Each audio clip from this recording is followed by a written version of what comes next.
Hey everyone! Last week, the Fed announced a 25 basis point increase in the overnight rate, taking it to the 4.5% to the 4.75% range. The 25 basis point increase was well anticipated by investors, so that's not the big takeaway. For commercial real estate investors, the important factors actually came out in the press conference following the rate increase. Chairman Powell made three statements that have the potential to boost commercial real estate investment activity. First, Chairman Powell said, "We can now say the disinflationary process has started." That's really important because it will shape the Fed's strategy going forward. The Fed will be under less pressure to increase interest rates.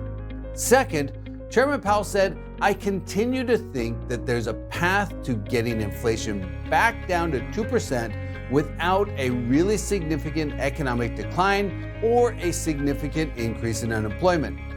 That's another strong positive. Remember that in statements last year, in August, in September, in November, and even December, Powell was saying things like there will be pain and that unemployment would need to go up to 4.4% or 4.6% to get inflation under control. The shift in tone suggests that the Fed no longer thinks they need to cause a recession to get inflation down. The third statement that caught my attention was that ongoing rate increases are likely needed, but we will revise our outlook at the March meeting. This is a significant step away from where we were a few months ago when the Fed was strongly telegraphing significant rate increases. These are all very positive indicators for the commercial real estate market. Last week, I met with hundreds of investors at the National Multifamily Housing Council Strategy Meeting, and the sentiment was solidly positive.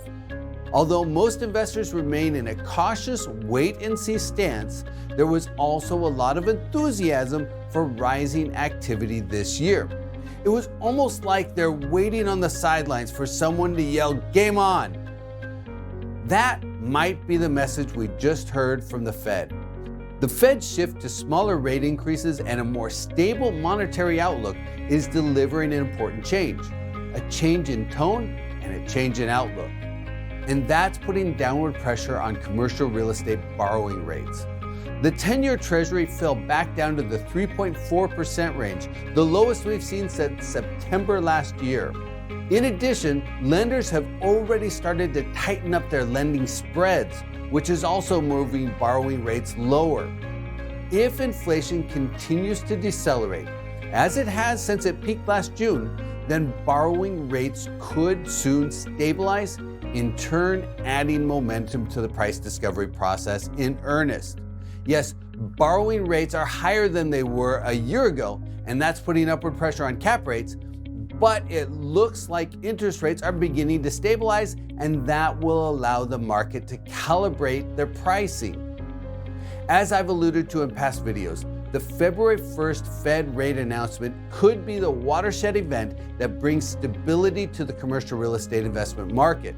With goods inflation dropping and housing inflation stabilizing, we may be at the turning point that allows the Federal Reserve to take a step back. Once the destabilizing forces created by the rapid Fed rate increases are alleviated, investors will begin the price discovery process and transaction flow may begin to pick up. That process will take several months.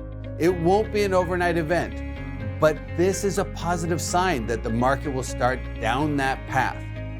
As we get more clarity on the short-term outlook and investors start to close the expectation gap, I want to remind every investor to look forward. Focus on what the supply and demand metrics for commercial real estate will look like as the economy enters a new growth cycle and what they'll look like in 3 to 5 years. Because at the end of the day, investors need to keep their eyes on the horizon.